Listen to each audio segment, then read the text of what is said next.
explain these. So PM 2.5 means particles that are under 2.5 microns. Okay, they're not our friends. Okay, the standard, EPA standard, at least it is. It's been the standard. I don't know what's going to happen when the head of the EPA comes in. But it's 35 micrograms per cubic meter. It means that anything above that is considered significantly unhealthy enough that it violates the rule, the standard. 35. Okay. We are currently 49, 96. Yeah. How does that directly affect your small term if you have to? In the short term, it's hard to say because you're not going to notice anything right away if you're young and healthy. If you have asthma or some kind of respiratory thing, you might notice it. Some people do. The epidemiology is pretty clear that when they study it, that people that are exposed to it for significant amounts of time, statistically, have health problems compared to other people. Okay? But that's statistically, just like there's people who smoke their whole lives and they never get cancer, right? But statistically, they're more likely to get it. So yeah, it does short-term damage. It causes inflammation in your lungs. If you're young and healthy, you don't notice that. But there's long-term damage done too. Yeah. When you said that the NOx particles don't leave your system, No, the PM 2.5, what it is, normally if there's big particles in the air and you breathe them in, they come back out, okay? These particles are so small they get down into the alveoli of your lungs and they stay there. And then your body doesn't like these foreign particles, so it causes inflammation, okay? But it goes away, okay? So you're better, and someone who's older or younger, young children or elderly people, they might have some problems, but then those problems will go away. But then there's long-term problems later. Okay? So it's not good. I get in trouble from my wife because I go out running. Okay? But I try to go high. So like where we are, it's not as high as it is. This measurement's we made in Smithfield, just off the main street in Smithfield. Used to be made in downtown Logan. It's about the same. So they're actually measuring it in probably the area where it's highest, which is what you want to do. Okay? We're up on the bench. It's significantly less, but it's still here. We don't have the measurement here, but it's less. So, however, when I was walking up to campus this morning, somebody had their car just idling, and they were inside. They weren't even in the friggin' car. So that's not a good thing. Okay, because it comes from the reaction of exhaust of automobiles with things that are in the air, ammonia particles, and it produces these little tiny particles. And Cache Valley is really narrow, and the inversion is really shallow, so we have a really small fishbowl to put it in. That's why we often have higher concentrations in Salt Lake. They have much more emission. They got big area. They're in a narrow valley. So if you look at Salt Lake,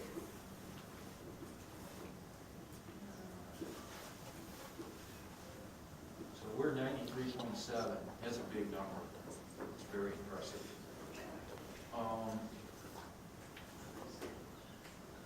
Salt Lake's 42. It's still a pretty big number, but they can't compete with us. Okay, and you can look. It's a good site. I mean, Davis is 46. Box Elder, ooh, they're big too. They even have the webcam for the roads. If you want to see that. I think the cash one is out by Wellsville. If you're really bored, you look at traffic cams. It's like, get a light. Right? So anyway, I'm making fun of it, but it actually is a serious issue this time of year. People are talking about it, and there's a lot of discussion about what we can do to try to keep those numbers lower. it's not good. Okay? But the storm coming through should vent it out. So you have two choices. You can be inversion and bad air, or you can have freezing rain. What do you want? And I'll go running this afternoon anyway, and my wife will be talking to me about it. She already thinks I'm crazy anyway, so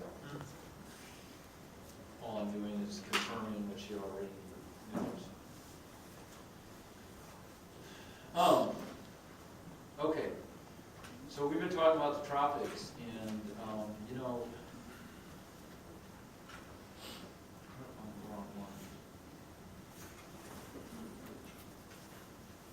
I'm just gonna stop with the Hadley cell, other than to note that there's real weather associated with these. So if you were near the intertropical convergence zone, you might see something like that. That is one cool picture.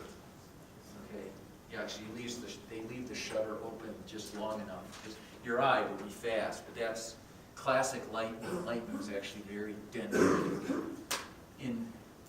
That would be a hot place to be right there. Okay, 30,000 degrees Celsius or 56,000 degrees Fahrenheit in the narrow channel of lightning. It's like flash cooking. So these regions where the intertropical convergence zone is, there's a lot of rain. And look at this map here. This is very interesting. This shows you, this is false colored to show you about where what the vegetation looks like during the growing season all over the world. And of course here it's all brown because that's the Sahara Desert, right? But notice you go from very green to the Sahara, and it's almost an immediate transition.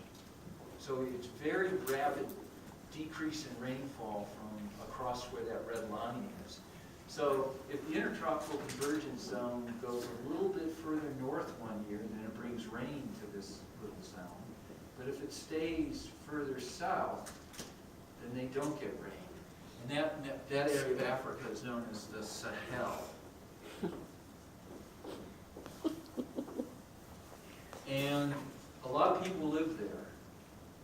And when the intertropical convergence zone over a period of several years doesn't come up there, they have what they call a drought. And a lot of people die when that happens. A lot of people die. So the position of the intertropical convergence zone in a given year is very important to a lot of people because it brings rain. Rain is necessary for life. Okay? So these little pockets that you're seeing here don't look impressive from space, but these are big, huge groups of thunderstorms. There's a lot of rain that happens from this. Okay? A lot of action. In fact, when I flew to New Zealand, I've had it with Asia too, but especially New Zealand, I could tell when we flew over the intertropical convergence zone because it got bumpy. And they actually can't go above the clouds. They have to go in zones between them because the aircraft can't fly high enough. Because the tops of some of these clouds can reach 60,000, 70,000 feet. Most commercial aircraft fly about 37,000 to 40,000 feet.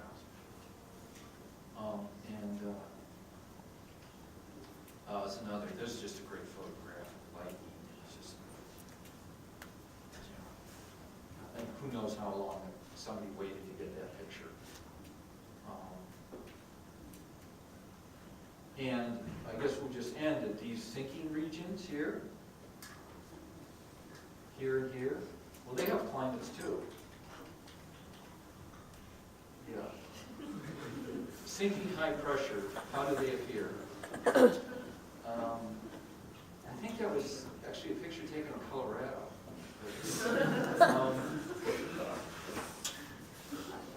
That's what you get, deserts. So most of the world's deserts are associated with that sinking region of the Hadley cell. And of course, deserts are not all the same. That's arid, that's real arid, right? And skip that. Here's a map notice 30 degrees south and 30 degrees north. That's where the Hadley cells ended. That's where those zones were sinking, about 30 north, 30 south. And look at most of the big deserts of the world, not all of them, but most of them are around 30 south and 30 north. Okay?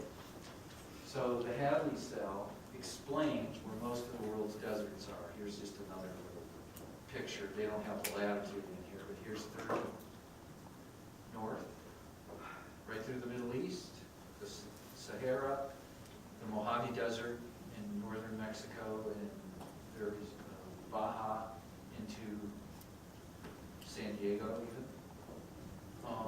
And then in the southern hemisphere, there's desert over the ocean. It's just not marked.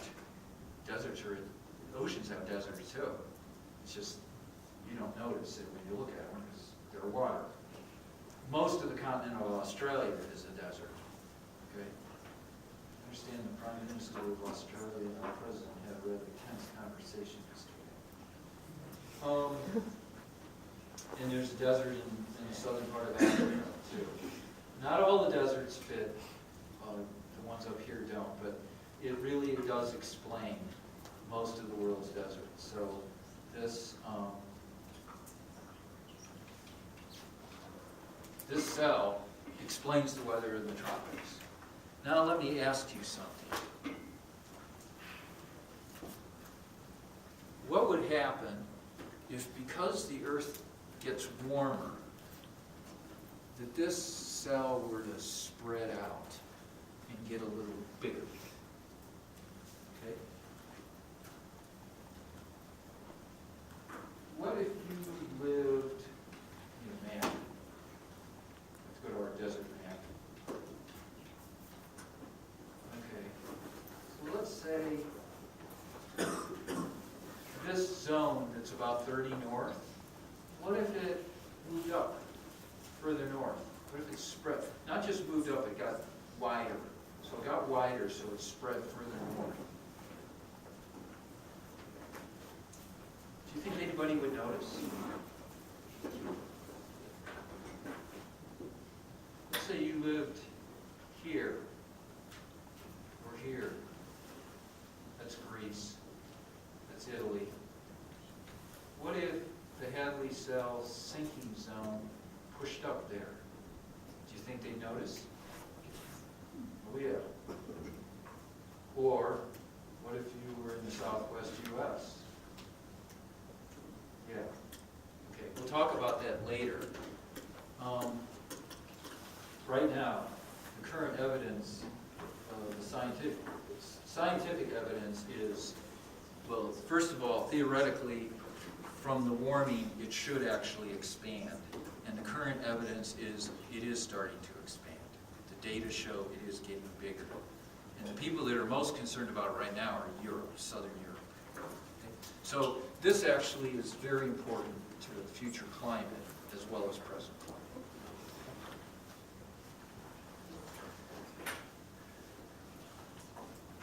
Well, it's probably appropriate that we end our discussion with tropical meteorology and you walk out into the snowflakes.